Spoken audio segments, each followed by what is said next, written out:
Hey, and how are you? And welcome back. Welcome back to another amazing show, another amazing time we're going to have together. We're going to spend some great time together. We're going to talk and we're going to and thank you all so much for your love and your support for this channel and towards my life. I appreciate you all for wherever you're watching this program around the world. I was a little bit sick for a while, but now I'm back and I'm strong and I'm ready to go. Okay. And I hope that all is well with you and you take very good care of yourself. Um, Today we're going to talk about a very sensitive topic. We're talking today about why am I not good enough? Why am I never good enough? Why do people see themselves as not never good enough, even for a job or for a relationship or for anything?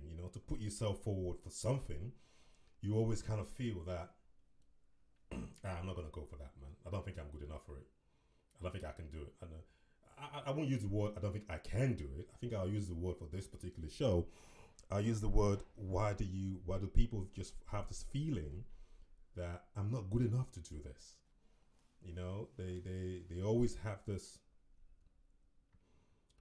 feeling that they haven't built enough self confidence to take something on, to take up a challenge. I also want to ask a question: why are people never satisfied? Is this a good thing or is it a bad thing? I mean, should we be satisfied? Should we be okay, contented? I don't know.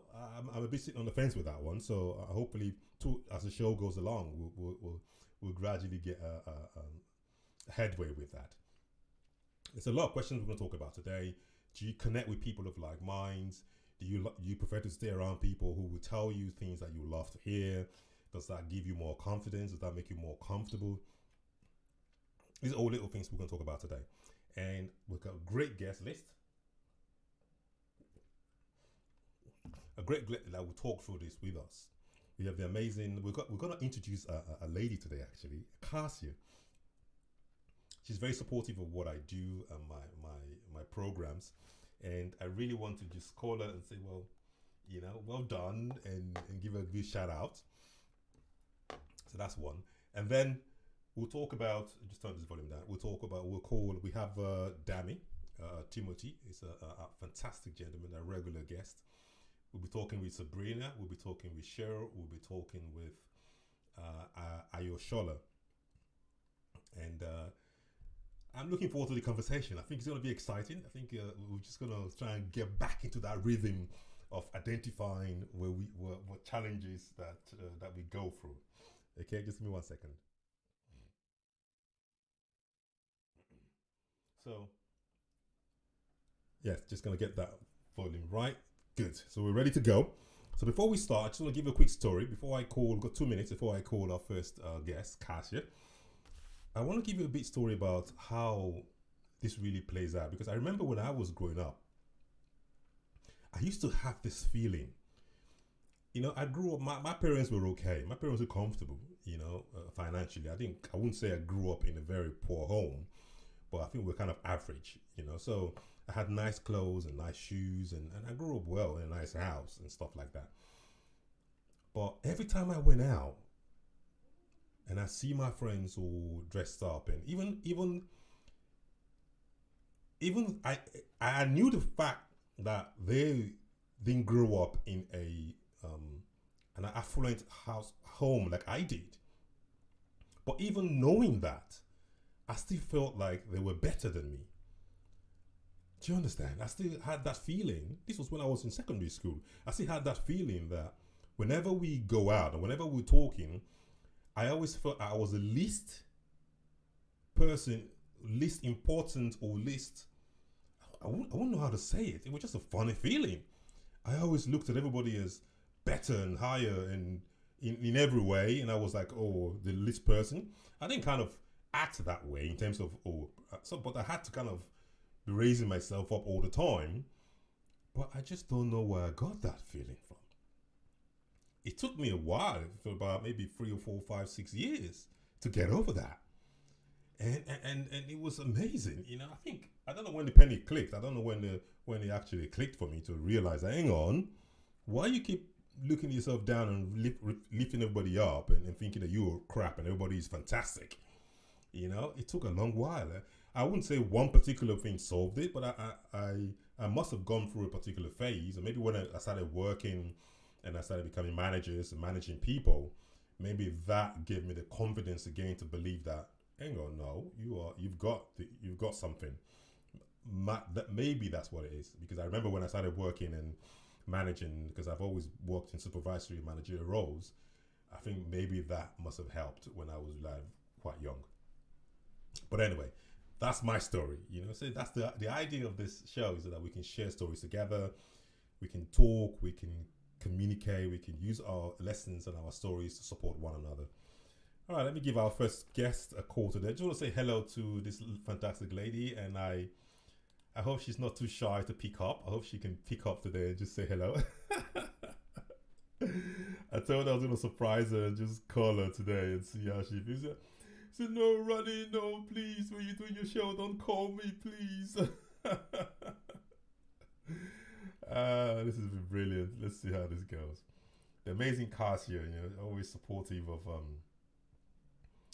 my events, and most of all, where are you, dear? And most of all, she's always kind of whenever you need a reliable and friendly person, she's always there to support you. She's always there to give you a hand. She's always there to work with you, and that's just amazing, let's go.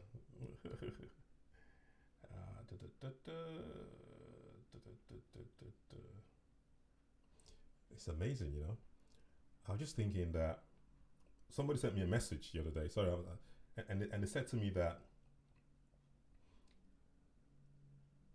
if your health is everything, health is everything. Health is you can do everything you want to do and try to achieve anything, but you need to make sure that you're healthy, that your health is good, and that you're looking after yourself, so that way. Right, here we go. It's ringing. I'm just waiting for this. It's just ringing on the other side, but I'm just waiting for someone to pick up. All right, let's get one more try. We'll give it one more try, and then we have. There we go. Turn the volume down a bit.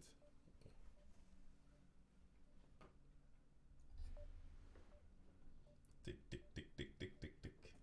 The amazing, ladies and gentlemen, I'm introducing Cassia Kendo for you, and I think she's just too shy to pick the phone up, so I'm going to let her off. There you go. Can you hear it ring? Pick up. Surprise!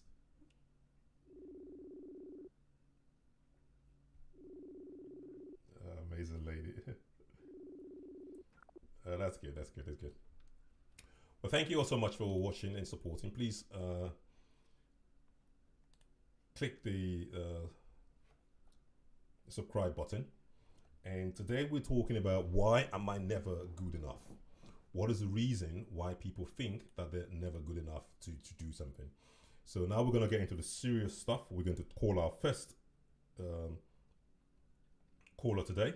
We're going to face our first guest, and we're going to have some serious conversation, and hope you enjoy the show. Okay, so tighten your seatbelt and get ready, and put all your hats on. And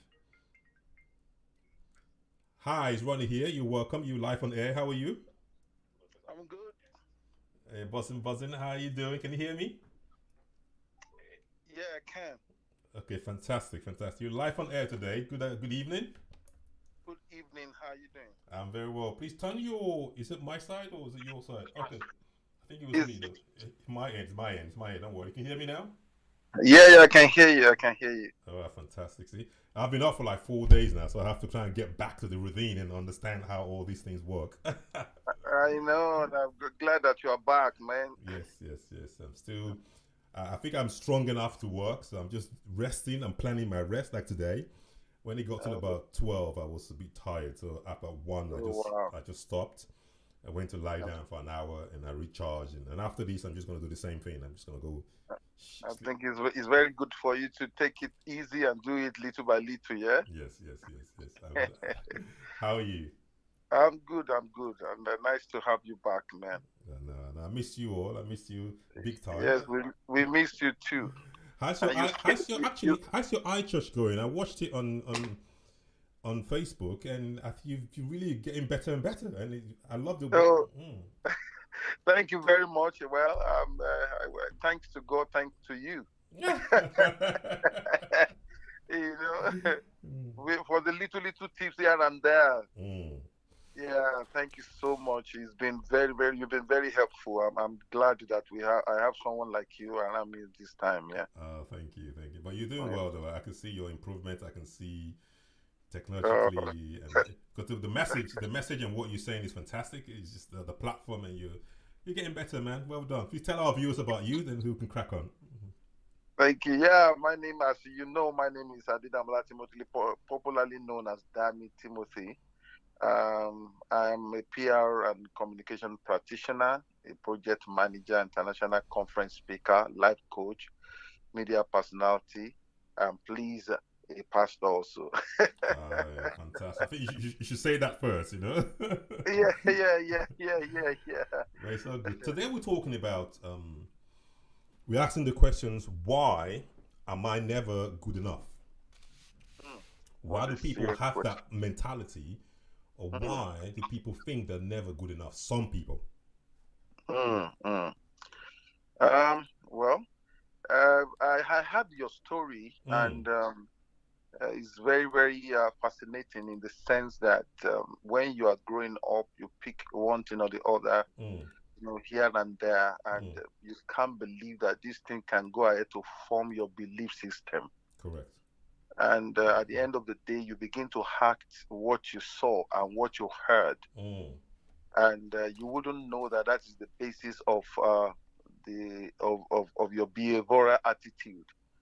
You understand? mm, So I know that so many people have felt that, and it can be a background issue. mm, Whatever we saw, or maybe what you saw or what you heard when you are grown up, can go a long way to actually dictate what you're going to do in the near future. mm, So your orientation, your views, and your opinions to life can be as a result of your background. mm, And that's the reason why some people can feel that way, that maybe they are not good enough.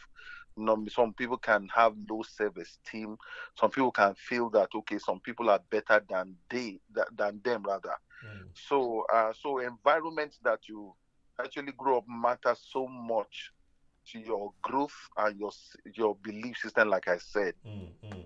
And some of these things, if you agree with me, can go a long way to form your temperament. You Mhm, understand? mhm, I know mhm, a lot of people say, okay, temperament can be so genetic. mm, Yeah, it mm, can be, mm, but at the same time, your environment, let me put it that way, can mm, actually go a long way to dictate, your temperament. mm. They will.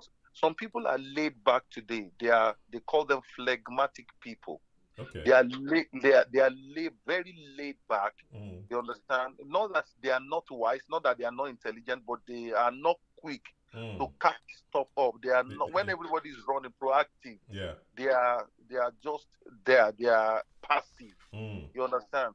Maybe it can be because of what some of the things that they are being through. So never good enough. And let me tell you that some of these things that a lot of people don't know. Let me tell this. I know I don't have all the time. no, no, you have the When time. We've got 15 minutes, so go ahead. Mm, All right. When I was growing up, do you know, it was very difficult for me to say when I was in Africa. mhm, But when I relocated to the United Kingdom, I saw that it's something that you can actually approach yeah. or you can deal with boldly. Mhm, I just discovered that, okay, when I came here, I had to come out boldly. I was abused when I was growing up as a mm, young boy. mm, So it affected my esteem. It affected the way saw women and everything. I was thought, okay, for somebody to use me this way, maybe I'm not good enough, I'm not better, than other people. So it affected me a lot, to the extent that there was a particular point in time in my trade, as a conference speaker. There was a time I traveled out of UK to go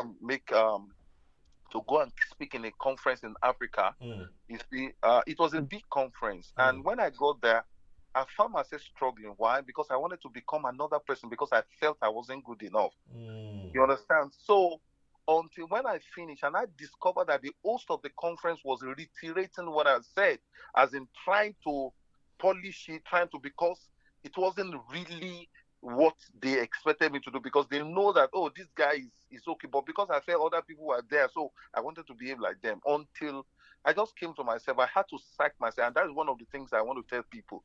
You have to come to a situation whereby you accept yourself, not that as in accepting that you are not good enough. You have to actually come to what I call self-awareness. Yeah. You come to yourself in the sense that, okay, this is me, and then you have to examine yourself. Is it what I want to continue to be? Then if that is not what you want to continue to be, then you have to do something about it. So I had to talk to myself. Look here, you are not those people. You are you. You are authentic. You are not synthetic. You understand? You are unique in yourself. So you have to do what you have to do, because it is in your uniqueness you will find influence and significance. You understand what I'm saying? So I just had to accept that, and I made up my mind that I will not be anybody. Whether I'm good enough or I'm not good enough, let people accept me the way they are. And that is one of the things that actually set me free from never good enough stuff. You understand what I'm saying?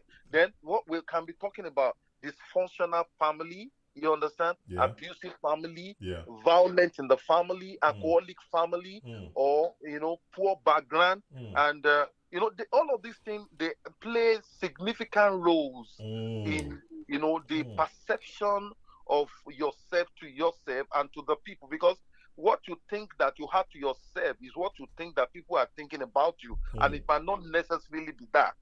You understand what I'm saying? So at the end of the day, you have to make up your mind to do certain things. Like I said, you have to look at yourself that, look here, you are the best thing since Adam. You are unique. You are the best. You have to look at yourself, not being proud. Just like I'm the best in everything I did. Then also, a lot of people in all of these things, you have to go for what I call mind therapy. Yeah. What do I mean by mind therapy? You have to find a way to digest write-ups. You understand? Then go in a way of meditation, not in the abstract way, but meditating that, okay, looking at something that is good about yourself. Drop all the bad ones. You understand? It's as if you beat me to that. I just wrote down on my piece of paper, why Wow. do they never see any good in what they do? And I'm not saying this in a condescending way, but I'm just saying it's a natural way of seeing things. Why do people have this going? Yeah, that you are right. It happens to everyone. And you see, one of the reasons why I like your show is because of your openness and transparency. You understand what I'm saying? This is not a time to be spooky and to just use all this facade and everything. So it's very, very important for us at this point in our life to actually look at what we are doing well and what we are not doing well. Because if you cannot distinguish between the two, you can't move forward in life. Correct. So you have to play that. Not that you will not do something about it. You have to play down the negative aspect of your life, and you have to promote the positive aspect of your life. Because a lot of people don't see the positive, because the negative has covered the positive, and that is not true. Everybody has got something positive about them. There's a gift you have that you can use. In fact, there's some things that you can do that other people that you envy cannot do as much as you can do those things. You understand what I'm saying? So that is what I say. Mentally. Then another thing I always think about is counseling. You need somebody. You need to go and open up to somebody. You don't have to. Like I told you, when I was in Africa, I couldn't tell anybody. Nobody could counsel me. You understand? Like even when I got married, I discovered I always think that women are always ready. You understand? Mm. You know why? Because somebody that abused me was always ready. Mm. You know, that kind of a thing. I think you Mm. should talk about that one of these days, I abuse, will, I will, I on will. your As program. a So matter of fact, it's like our minds are moving on the same direction this afternoon, because I had a phone call, and I hope that the lady's watching, and we can learn from this. mm, She just break up. okay. She just broke up from a 12-year relationship, Wow. and the core of the breakup was domestic violence. Wow. And when I asked her that, okay, what's the core of what happened, and Mm. it was the sexual demand that the husband was asking for. Oh, wow. The number of times and the frequency of his demands were very high. That and she just had a baby, so she had to put the baby in the bed. To she had to be nursing the baby in the bed to kind of put like a barrier, just to so that he can at least use his own wisdom and say, oh, she's breastfeeding, she hasn't recovered yet, so. Mm. So because she was doing that, he got really upset and he really started beating her up Wow. to the point she had to run away from the house, and now she's living with her sister. So the question she's asking is, should she go back because they've been together for 12 years and she's got a kid? So she's on and off. She's on the fence whether to go back or not. I don't know. What's your take on that? I know you don't have the What? details, but at least based on this short information. One of the most challenging thing in a relationship, especially maybe marital or premarital, or maybe let's say love relationship, is this abusive. I mean, when Nature, there is culture, an abuse, attitude. exactly. Mm. So, if one of the reasons why a person can leave a relationship is when the abuse is life threatening, because anger is very terrible, Yeah. because you can be sleeping and somebody come and I've had situations whereby somebody was sleeping and the spouse just carry a very hot iron and put it on the chest of the man. Wow. It was so terrible. It was at that point that that guy said, no, I don't want to die, I want to leave this relationship. It was the Mm. guy in this on this Mm. occasion. Mm. Mm. In Mm. fact, the person I'm talking about is not even in the UK now. He had to look for a job elsewhere to for his life to be Mm. saved. Mm. Yeah. So I will not advise the Yeah. lady to go back if there is no kind of, if there is no commitment from To, man, to as get some far therapy, get some exactly help, and therapy, there's a lot of things counseling. involved there. Yeah. Exactly. There should be a kind of a sit down and talk. Mm. And if it will, that will not, maybe authority should be called in, because Definitely. sometimes Definitely. when Mm. authority is called into that kind of situation, Mm. it has a way of curbing somebody that cannot control his anger, Mm. because he know that it's going to come with a kind of repercussion. You understand, the Mm. consequence Mm. whenever he or she Definitely. Definitely. misbehaves. I think So, definitely one thing from my feedback was, number one, she needs to definitely seek help. mhm, She needs to seek help. She needs to seek advice. She needs to seek yeah, help. She mental help. She needs to rebuild herself and get all mhm, those medical help, and as much as she can, and legal help yeah, to protect herself. That's the mhm, that's the first thing, because life is everything. yeah, We can yeah, be in love. We can do all that. Protect yourself first, yeah, and then if you feel threatened and that this gentleman is out there, is going to come harm you or whatever, mm, this happened in Africa. The reason I'm using these words is because if he was here, it's a straightforward case. okay, But because it's in Africa, it's a different culture and it's a different mentality, and yeah, so the woman has to be very careful in yeah. terms of the steps she takes to protect herself before people can just come to Mm. her house and start beating her up for no reason. You know what I mean? Yeah, that thing. I mean, like you rightly said, in Africa is not something that is being actually looked at as Mm. such, as in. But It's a whether shame, it is but in anyway, Africa I think or we'll in talk. We'll talk about this in a different show, so that cause okay, I'm very, okay. because for me, I'm very passionate about it, and I know, I know. Yeah, no, I know. So not good enough. Like I said, let me Mm. quickly just say this, then I'll let you go. Nah, please go You know, ahead. I was talking about self-awareness. I was talking about mind therapy. Then also mentioned counseling. Then the one that you just mentioned as regards the person that was abused is about finding somebody to talk to her. You know, as in mentoring the person. You need to look for mentoring. Mm. There are some people who have done what you want to do now before. Yeah. You have to actually consult them, contact them, and it's always very good to be very mindful of the person that you are going to meet to mentor you. You know, you have to ask a lot of questions before you do that. Mm. And the other thing I want to say is about motivation. You understand? You see that I do that for myself. I mean, I go on YouTube most of the time and listen to motivational, Mm. words, Yeah. Yeah. to psych myself up Like to self make motivation, you mean? Yeah. exactly self motivation. Mm. Exactly. Mm. Things like okay, vision. Think like you can do it. Think like you can get confident. But you know, eh, you see, the thing is, just go and look for help in the area where you need it. Mm. The problem, Mr. Jacobs, is that people don't want to accept that they have problems in certain areas.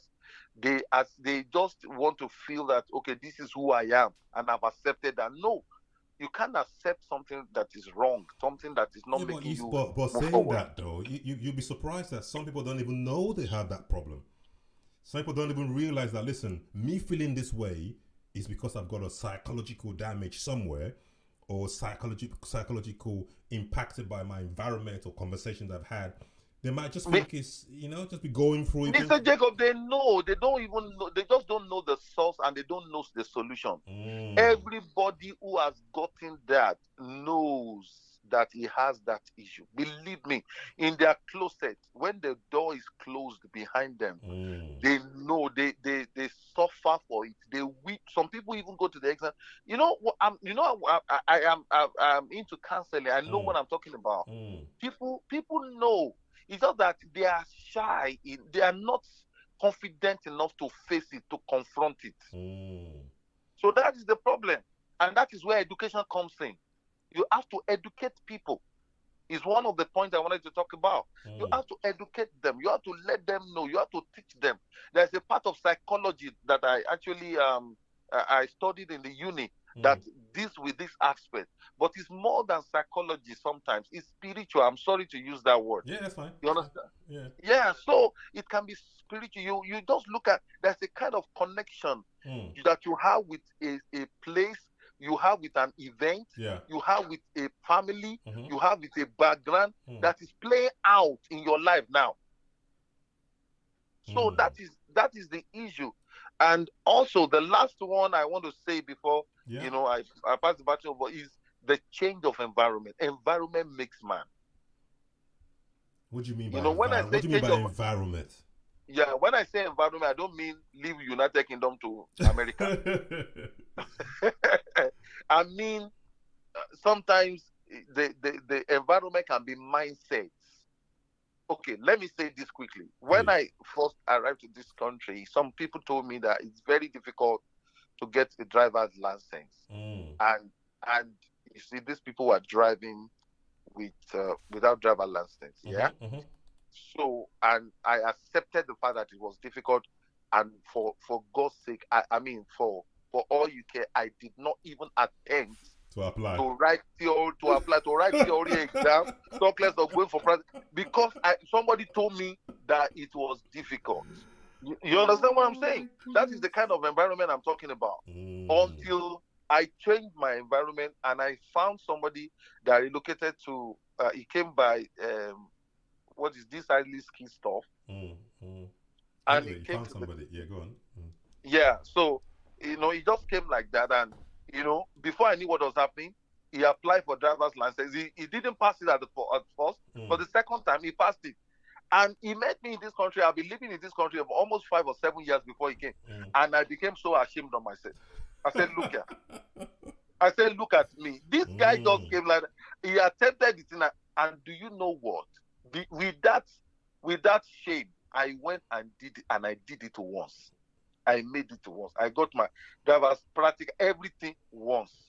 You understand what I'm saying? So that is what I'm saying. Environment, people around you can actually form your mindset, your belief system. You do what they do. So you have to, all this not good enough. You have to find people who will give you courage. You understand what I'm saying? You understand? That's the reason why we are moving like with people like you. Thank you so much, man. It's been amazing, and I'm so happy to be back. And you've really, really, improved my mind again today. I appreciate you so much. Have a great day, sir. Thank you. You too. Bye God bye. bless you. Thank you. Thank you. Bye. Bye. Right, we're heating up. I'm loving that. Although we deviated into one or two things, but I felt that's what this show is about. As it comes to you in our mind, and we have the opportunity to ask the questions, we ask the questions so that those who have the wisdom can give an example. As we talk about different people's cases and examples and their lives and their struggles, it helps us all to get through what we're doing. So now we've got our next guest. Hello, darling. How are you? I'm good. How are you? Hope you're feeling well. I am buzzing. I am recovering. I have recovered. Good. Glad to hear. And how are you doing? How was your weekend? Yeah, I was working actually. I was doing a speaking competition for some speakers in the UAE, and so it was interesting. I asked them to share their COVID-19 stories. So that was this was done online, right? Yeah, online. Yeah, not in the real. Yeah, online. Cool. So they sent me their videos. So I did a little speaking competition for them. I think the world is moving towards this online thing now. This opened a lot of doors for different organizations, don't you think? Yeah, definitely. And I mean, if people aren't getting online, then they'll probably be left behind. That's, I think, the reality of it. Yeah. This is just unfortunately. Anyway, tell our viewers and listeners about you before we crack on, please. Yeah, my name's Cheryl Chapman. I'm the co-founder of the Find Your Why Foundation. I help people to become even more freaking awesome. And I'm the co-author of the award-winning book by the same title. Amazing. We're asking the questions, why am I never good enough? Why do I always feel that I'm never good enough? This is really interesting because 3 years ago I trained as a rapid transformational therapist with the amazing Marissa Peer. And this is really one of the three areas that most of my clients that come to me through the therapy work that I do, that this is usually one of the main reasons why they come to me, because they don't feel good enough. It's usually because of something that's happened to them in a previous life, or what should I say, earlier in their life, not a previous life. Because if you think about it, when you come into the world, as Marissa says, you come in expecting to be loved. You've been in this incubator for 9 months. You've been fed. Someone's taken away your poo. Everything's been done for you, like silver service. And then when you come into the world, you expect that to just be the same. So when we arrive in the world, we kind of know we're good enough. Babies don't mind if they've got, sick in their hair or they're showing their nappy or anything. But then what happens is life happens, and somewhere along the line, maybe it's your parents who are all trying to be well-being, you know what I mean? So, for example, you might be dancing around in the living room, knocking things over, and the parents might say to you, who do you think you are? Stop showing off. And then you go to school, and of course, back in the day, when I was younger, everything was red penned, if it wasn't right. Yes. And so I think that you start to learn that, like, you don't get things right, then you're not good enough. I've heard of parents saying, you got a B, why didn't you get an A? And I understand that the intention behind that was to try and push the child or the teenager to do even better. But of course, if you're constantly being told this isn't good enough, the problem is we believe that it is us that's not good enough, rather than what we're doing isn't good enough. I don't know if you or your listeners have read the book, The Chimp Paradox by Dr. Steve Peters. It's a brilliant book, and it talks about the fridge mentality. So what do I mean about that? How is a fridge stopping you feeling amazing? So if you think about it, and I've been guilty of this myself, my nephew is 13, Leon, and when he was little, he would bring like pictures home or something like that, and the automatic reaction is to go, oh my God, wow, look at that, look at what you've done, you're amazing, let's put it on the fridge so everybody can see it. Yeah. And the situation with this, the problem with this is that the child then starts to learn that they have to do something to be something. So look at what you've done. Aren't you brilliant? This is amazing. So Steve talks about, the better way is the child brings home something and you go, oh, wow, let's have a look at that in a minute, but let's have a look at you first. How are you? You're amazingly incredible. How's your day been today? And then, and this is what you did. This is great as well, but you're amazing. This is why you can do this. So the focus goes on the child being incredible and brilliant and amazing compared to it being the thing. If that makes sense. Yeah, I love that analogy. Yeah, I love that. So it's usually younger experiences. I mean, look, we're all amazingly good enough, in our own rights. We are incredibly individual. There's only us. There's only one of a kind of us out there. Even if we're a twin, there's still one of us. We were all born at slightly different times. We're all amazing. So of course we are good enough. We're good enough to be us, because there's no comparison really. But comparison, I think, does kill dreams. I think we talked about that last week, didn't we? Yeah. Would you say that also leads to people not feeling satisfied with what they have done? Like in terms of people wanting to be perfectionists. Yeah, like in terms of no matter what they do, they always don't think that they've done enough, or they could do enough, or it's going to be appreciated, it's good enough for people to appreciate. I think that's the feeling I'm getting. It's like you do this amazing, it's great, you go, nah, it wasn't, and they highlight the things that didn't work. And yeah, exactly. And I think it could be the same reason, so like whenever we've done, if you did a good piece of work, because remember, a lot of the conditioning that we get, the main places where the beliefs and barriers and all the rest of it are formed at a young age, aren't they? So this is our fun, when we're a sponge, our mind's like a sponge and we take everything in. I can remember my dad saying, even when I was skipping, for example, when I was about 5 or 6, I go, oh, look, I can do 10, do 20, and it's only to encourage me. I got a lot of that. Yeah, that's not enough, is it? Yeah. And I think with the perfectionism, it's this ingrained kind of belief that you can always do better. Yeah. Even if you got an A+, what else could you have done to make it even better? I provide feedback on speaking. That's one part of the business that I do, and the other is obviously on the therapy. Yeah. But even with the speaking, we're always doing, how can you make it even better? Well, that's trying to, enhance your performance. That said, I think the downside of perfectionism, because I think, the ability to say, well, I could always make it even better. That's great. But this is what I did in the moment. This is the best I could do right now. That is good enough right now. In 2 weeks time, 2 days time, 2 years time, I might have learned some new skills. So of course I can improve it then, potentially. But the biggest, the biggest downside to the perfectionism is if people don't actually do anything, because they're waiting to be perfect. Yeah. I see that a lot. I have to say, there are not as many female speakers out there as there are male. I don't blame the males. I blame the females, if there's going to be any blame, of course. And that's because, I believe that women generally want to be more perfectionist than men. Only from the people that I've met. I don't know. That's a bit of a wide statement.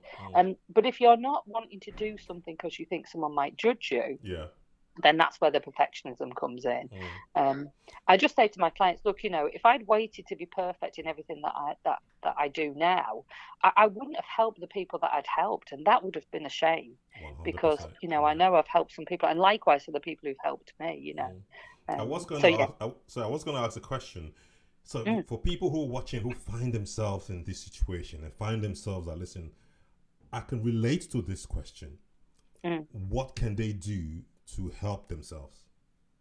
In terms of not being good enough? In terms of getting themselves to better or mentally better and feeling better and fixing, I don't want to use the word fix the problem.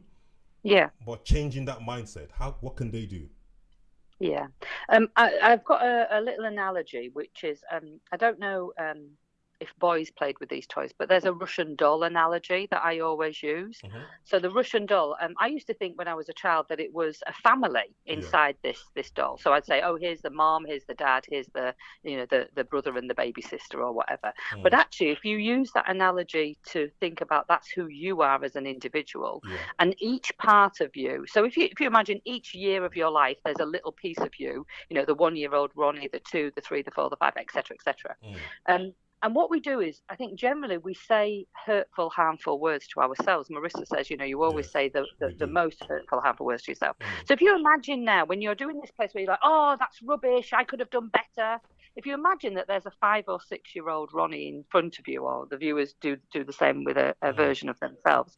And if you look at that 5 or 6-year-old, you would actually want to help them, right? Yeah. You would want to, encourage them. Yeah. And so it's about encouraging your younger selves. It's about encouraging, every part of you, if you like. So now it's like, okay, oh, we didn't get that right just yet.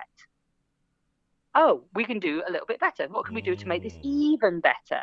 So it's the words that you say to yourself, and you go, okay, so this isn't working right now. So who do I need to help me? Or what do I need to learn to be able to do this even better? And I think the even better is, this isn't rubbish. This isn't wrong. It's not what I want it to look like right now. And also words such as I am good enough. When I worked with Marisha, she said, write it on your mirrors all over your house, put it on your screensaver, make it your passcode, anything that is just repetition. Yeah. I have a little analogy for the listeners. In the morning when you get up, the men, I would like you to stand in front of your mirror, put your hands on your hips in your underpants and pretend you are Superman. And for the women, I'd like you to do the same, but not with the underpants on, in your knickers and your bra, and pretend you're Wonder Woman, and just put your hands on your hips and say, "Do you know what? I'm freaking awesome." I love that. I'll add that to my challenge again every morning. I am freaking awesome. Exactly. I'm Yeah, I'm freaking awesome. I'm gonna add a lot to it. It'll be like 1 minute. Yeah, and just like check you out. Look, is the world ready for you today? It better be, because I'm coming. And it's about doing these empowerment statements. Thank you. Time just goes when you're having fun, eh? Yeah, exactly. Yeah. Amazing. That was a pleasure talking to you. Thank you so much, dear. You're very welcome. Thank you so much, Ronnie, for inviting me. Thank you, listeners. Bye-bye. Bye. Oh, I love that. So you remember what you're going to do? You're going to wake up in the morning. You're going to go in the bathroom. You're going to put your hand on your shoulder and say to yourself, I am freaking awesome. The world can't get enough of me. You know what? I think I might add that to my intro when I come on air every day. I'm going to say, hi, my name is Ronnie Jacobs. And you know what? I am freaking awesome. Right, let's give Sabrina a call. Sabrina, sorry we're a bit late. We were having a very freaking awesome conversation and it was good. I love you all so much. You all are just amazing people who are positive and supportive of one another. I mean, you can't ask for more than that. Right, here we go. We are talking today about... Hi Sabrina, you live on air. How are you? Hi Ronnie, I'm well, thank you. How are you feeling today? I am feeling good. I am fantastic. Drinking a lot of fluids and it's making me sweat though. I'm just soaking myself with water. Oh, that's good. Good, very, very good. Very good. It's good to see you back. Sorry, I was sipping water there. Yes, nice to be back. And how are you? Really good, thank you. Busy, good, productive. It's all been nice. I could imagine that. Please tell our listeners a little about you before we can continue. Absolutely. So my name's Sabrina Ben Salmi. I'm a mother of 5, business and personal development consultant, and I'm super passionate about inspiring families to work together for their unified empire that they can build together in the long run. Amazing, man. I keep seeing your kids on LinkedIn. They're just doing exploits. It's like you set them all up so that by the time you are 70, they'll be like taking over the world. It's like don't tell everyone my plan publicly. Let's keep that secret. For them to have that mentality at that age, it is awesome. But the awesome thing is that all kids can, and that's really the invitation. It's for all families to be mindful of how our belief systems affect our actions. So my kids don't have any limits around how old they are, what they can do. And, I invite the listeners to do the same. Oh, amazing. So tell us, why why do people have this feeling why they never feel they're good enough? What's your take on this? Excellent questions. I need to probe where you get all these from. It comes from talking with you and learning. You know what I love about what you've just said is that we have to be mindful of the complexities of us as human beings, but also that we're multifaceted. So there isn't really any one thing. Most of the time it's collective. So a lot of these things come from our upbringing. So it all stems from 0 to 7. That's when all the imprinting starts to happen. It's when we don't challenge, like it's green, it said it's green, that's all it is. Okay, we accept it. It's when we just take on belief systems. Mum's seen a spidey, she screamed, I scream. So we're just learning what's around us. But the reason I feel one of the common reasons that people tend to do that is that it's hammered into them. It is reinforced in their environment. So it might be the workspace, family. So wherever this individual is frequenting, there is something in their environment that's confirming to them that they're not worthy. And it can just be a parent, a relationship they're in, but whatever it is a repetition. It's not just any one thing that took place. It will be like a trigger. So there's an anchor. There's initially they've observed someone go through it or they've been through it themselves, and it's like, oh, shock. Okay, that means pain, and it equals that I'm not of any value. And then everything else that comes along to confirm that reinforces that negative belief. And then they go on and say, well, that must be it because life is showing me that. And they start now creating it, a bit like the story you told last week. They start perpetuating this, and then they become good at it, right? Because we're creatures of habit. So they get into this vicious cycle of the world's against me. I've got every reason to believe it, until they get the day when they snap out. Because I tend to find, I was talking about a story earlier on in this show whereby this couple have broken up in their relationship because of domestic violence. However, the lady is feeling guilty that she wasn't good enough in the relationship, even though she was the one that was getting beat up. You know, that's common. That is common. Absolutely. It's not uncommon. See, what people don't understand about domestic abuse is the one simple thing is that, remember, these two people came together under the premise, we like to say, that they were in love, right?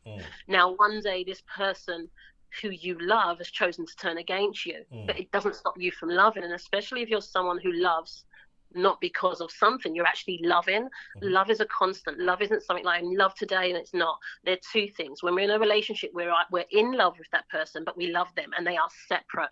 So someone can be in love with someone and love them and they stay in a relationship, but they could be with someone that they no longer in love with, but they love them. So they are separates. There's a separation that people don't always get.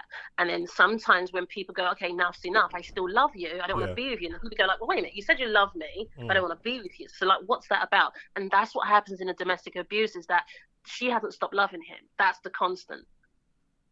Remember, he chose to turn on her, not the other way around. This is dynamics people need to get. And that's a bit... But domestic violence is a very complex issue, and it does vary from person to person. True. Okay, so we'll come back to where we were. I also wanted to know, because I find out that if you always feel that you're not good enough, if you always have that feeling that you're not good enough, you tend to like to surround yourself with people that would feed you the kind of information that will make you comfortable. So you have friends around you that are always telling you the things that you like to hear. You don't want friends that will always tell you to challenge you. You don't want that challenging kind of thing that want to push you forward. Do you understand what I'm trying to say? Yeah, no, absolutely. And I'm glad that you mentioned that. I think for the purpose of you listeners, start thinking about nurture and nature. And I think it's all character dependent. You can have two people in the same experiences, they're going to show up differently. So it's a case of some people don't want to hear the feedback. They don't want to hear the truth. They feel insecure. So they just want you to reinforce the good bits. And if you dare say anything else, they'll snap your head off. But then there's another character not having the same issues, low self-esteem and all the rest of it. And they want to know, like, tell me the truth. I want to grow. So it all depends on in what context, like what character is it? And it will show up different ways. Now, if someone has found that they've had past experiences of feedback is painful. Feedback means you don't like me. It's about our internal belief systems, not so much what they're going through. So belief system of there's no such thing as failure, only feedback is like, tell me, Ronnie, keep telling me so I can be better, get better. Because the chances are we've all experienced a lack of confidence in some way, shape or form in our lives. I can raise my hands, both arms for that. So exactly. So, but when I was there, I knew that I was hungry. I knew I wanted to learn. I wasn't interested in being around people like me because that was just disempowering. But if you are going, I'm surrounding myself with people just to pat my back and, kind of glaze over the wound, ask yourself why. What's the truth? Because if you want to go forward, that's never going to work and it's going to be worse. And the truth is you're going to be the pink elephant in the room. Everyone knows it, including you, and you don't want anyone to say it. So it's pointless. And also fear comes into part there again. The fear of, if I take this path, would it work for me? If I take this path, how much would I be able to, because I don't have that self-confidence in myself, would I be able to see through? I'm just going to start again and fail, which also links back to people have always told you you're always going to fail. So you're afraid of trying. It's just it's a vicious circle, isn't it? Yeah, the interesting thing, I'm so glad that Cheryl's on here because she's the find your why queen. Yeah. Now, I think that really goes back to character, nature, and why. So someone without a why will be lost, will be going around in limbo. But when you have a passion, the way I see passion and vision and the why, that's the postcode for the soul. So no matter what's gone on, no matter what people are saying, see, the chances are most entrepreneurs you meet are going to tell you that they were surrounded by people that didn't believe in them. They were surrounded by naysayers. But because of their nature, because of their passion, because of their vision, they went out and foraged for what they want. And I guess, just for the purpose of your question, because you're talking about that person that's more so there and not doing it, it's about realizing what are your habitual actions, what are your patterns of cycle.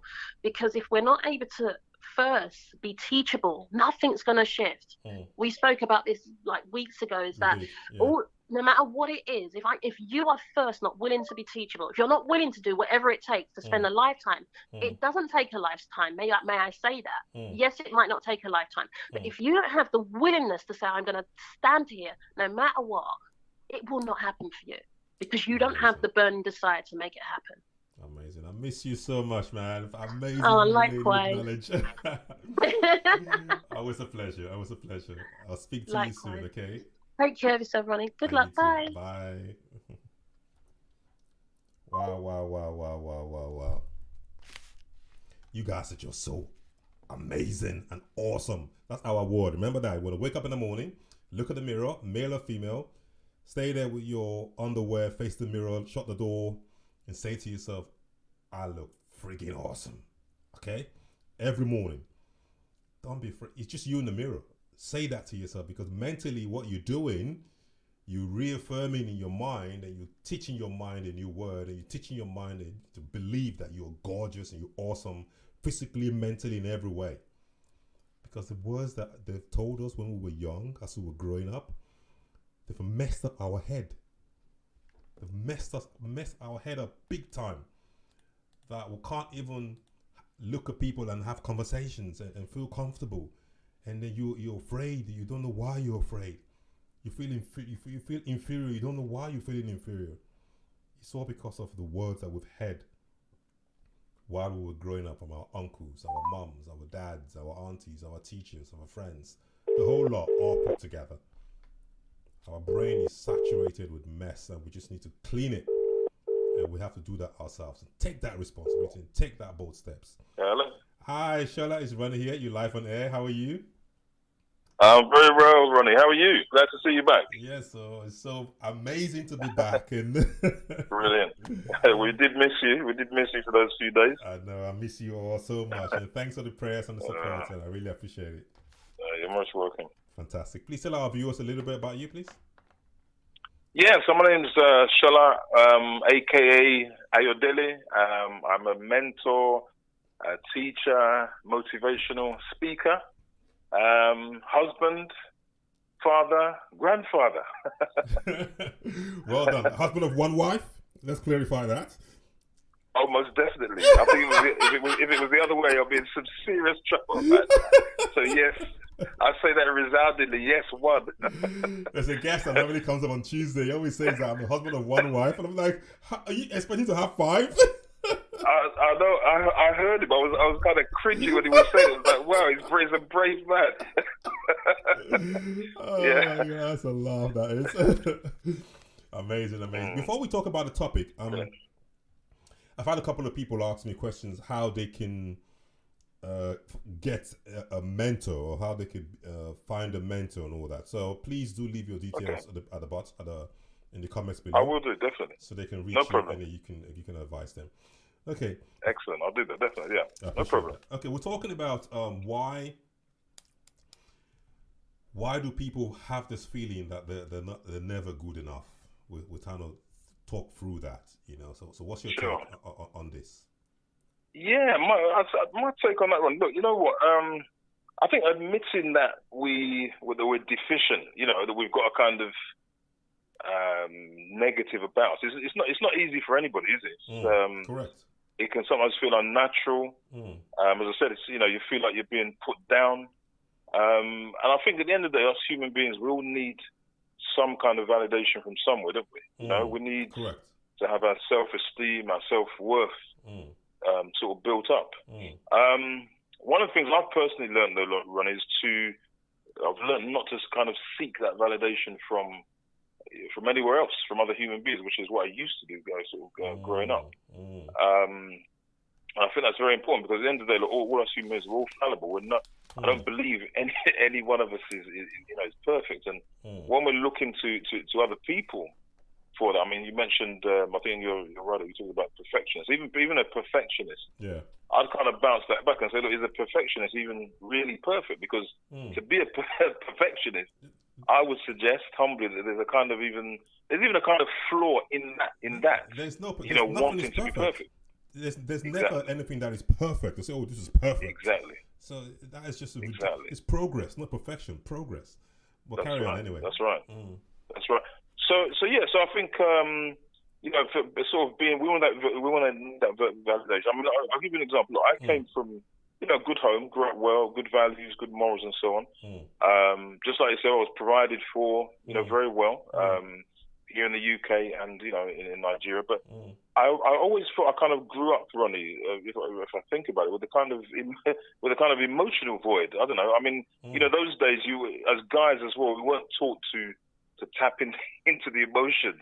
It was just like just get on with it. It's a different world. And it's not until I started.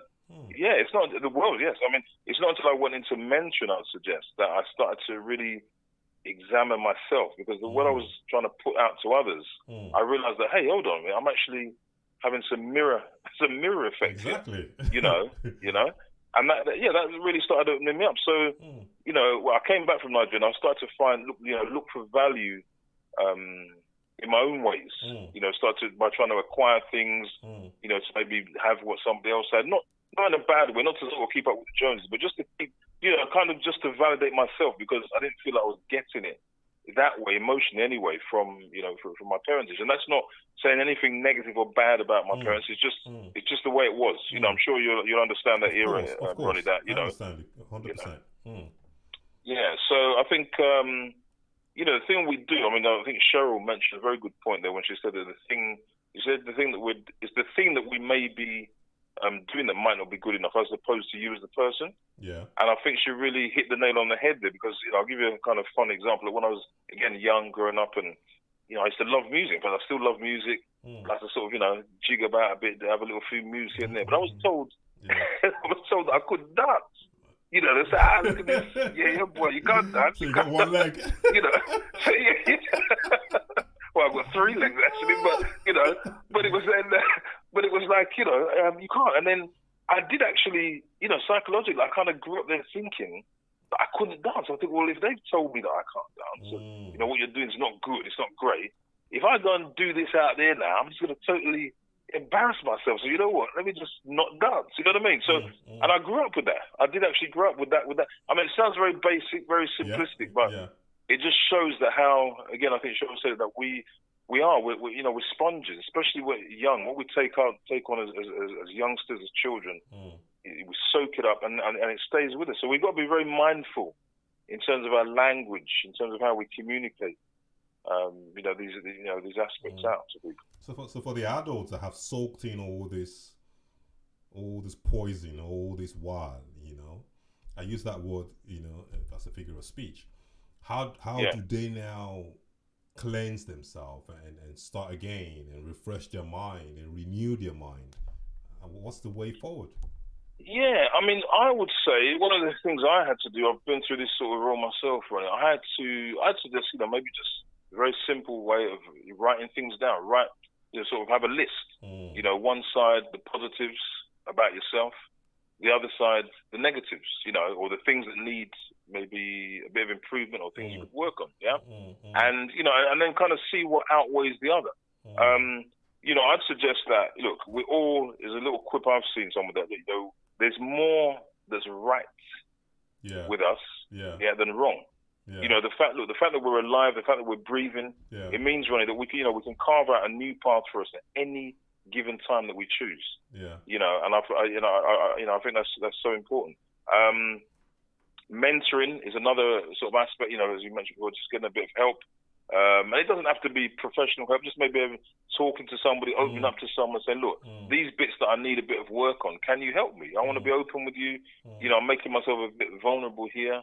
How can I improve on these things? I think there are ways that one can, really look to, develop oneself. If they're sort of bugging us so much, That's amazing. So how's the mentoring business going?